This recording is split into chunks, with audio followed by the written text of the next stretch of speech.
Salut à tous et bienvenue pour ce nouvel épisode du podcast Failure Faculty numéro 59. La liberté est un sujet difficile. Bien que tout le monde aspire à être libre, il y a presque autant de définitions de la liberté qu'il y a d'individus. Ainsi, chaque société a dû établir certains principes de base pour s'étendre sur ce que devrait être la liberté. La liberté est souvent apparentée au paroxysme du positif, et est pourtant souvent définie en utilisant le négatif, soit comme l'absence de contrainte. Traduit positivement, en faisant un raccourci, comme l'état de celui qui fait ce qu'il veut. L'existence d'un degré de liberté suppose que le sujet soit confronté au moins à une alternative. Le propre de cette situation implique qu'un libre choix est possible, qui ne peut s'exprimer que par un renoncement aux autres possibilités. Il en résulte que nécessairement, l'attribution d'une possibilité d'agir rend impossible une ou plusieurs autres possibilités d'agir, et modifie donc d'autant le champ de liberté d'un individu. Nous souhaitons à tout prix maximiser le bien-être de nos concitoyens. Pour cela, il faut maximiser leur liberté. Afin de maximiser la liberté, il faut accumuler les opportunités de faire des choix.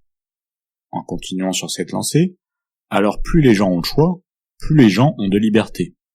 Pour récapituler, bien-être est égal à liberté, qui est également égal à choix.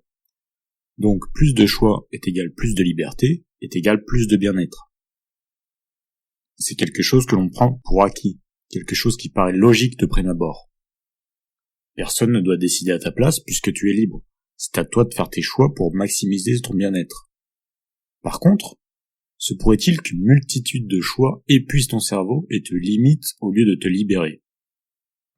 C'est en tout cas ce que croit le psychologue américain Barry Schwartz, auteur de plusieurs livres, dont notamment Le paradoxe du choix, comment la culture de l'abondance éloigne du bonheur.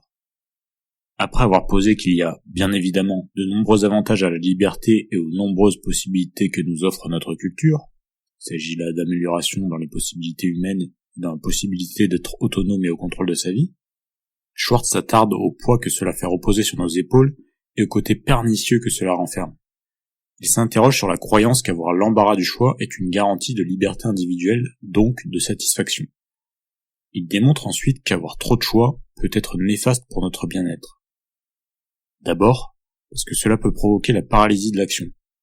Il y a tellement de choses à choisir que tu finis par n'en choisir aucune. Bien sûr, si tu sais vraiment ce que tu veux, c'est préférable d'avoir plus de choix, parce que tu vas alors trouver exactement ce qui correspond à tes besoins. Mais si tu n'as qu'une vague idée, c'est la paralysie. Tu t'es sûrement déjà promené dans un centre commercial avec l'idée d'acheter un cadeau, sans savoir ce que tu cherches. Tu marches, mais pas grand-chose ne t'interpelle. Tu as l'impression de ne rien voir. Tu peux le ressentir également lors d'une soirée entre amis, lorsqu'on te demande de choisir la musique à passer, ou encore au moment de commander à manger. Si vous êtes en ville, les choix aujourd'hui sont très larges. Japonais, italien, libanais, sushi, pizza, burger. Le choix est presque délirant, et si tu n'as pas déjà ton idée en tête, tu es souvent dépassé.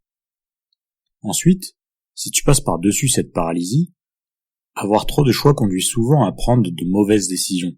Comme il y a trop de possibilités et de données à considérer, tu vas alors au plus court en employant une stratégie de simplification de l'information. Enfin, si tu passes par-dessus la paralysie et que malgré tout tu prends une bonne décision, tu te sens moins bien avec ces décisions que lorsque le choix est limité.